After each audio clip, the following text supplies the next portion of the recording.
All antibiotics don't kill the same way, and examiners love asking which drug acts where. Let's decode mechanisms. First, cell wall synthesis blockers. They act by punching holes in the bacterial armor. These include beta-lactams like penicillin, cephalosporins, monobactams, and carbapenems. Glycopeptides such as vancomycin and teicoplanin work similarly. Other agents in this group include bacitracin, phosphomycin, cycloserine, and daptomycin. Next, membrane disruptors. They damage the bacterial or fungal membrane, causing the cell contents to leak out. This group includes polypeptides like polymyxin, colistin, and bacitracin. Polyenes such as amphotericin B and nystatin target fungal membranes.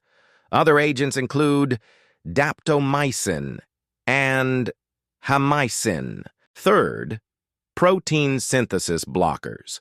They target bacterial ribosomes to halt protein production. The 30S inhibitors include aminoglycosides and tetracyclines.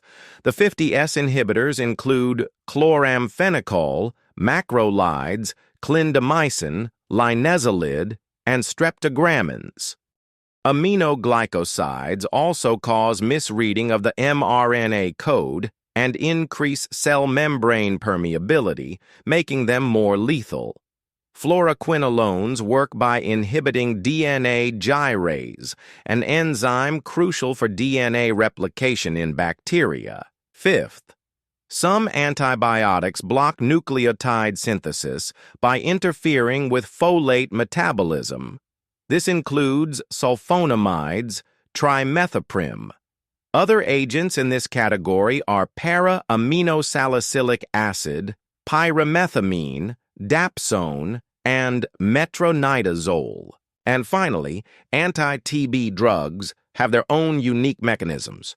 Rifampicin blocks bacterial DNA-dependent RNA polymerase.